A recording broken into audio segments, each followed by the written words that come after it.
جرح تتساءل أدواه ودماء تحضن تأملوا لماذا خلقتم، وتأملوا إلى أين تصيرون، فإن العاقل يتدبر ما هو فيه وما هو مقبل عليه فيستعد لما أمامه.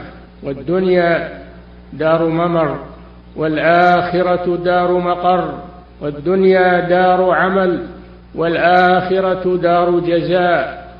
فاعرفوا واقعكم رحمكم الله. كل يفكر في نفسه ماذا أعد للقاء الله سبحانه وتعالى. فمن كان يرجو لقاء ربه فليعمل عملا صالحا ولا يشرك بعبادة ربه أحدا.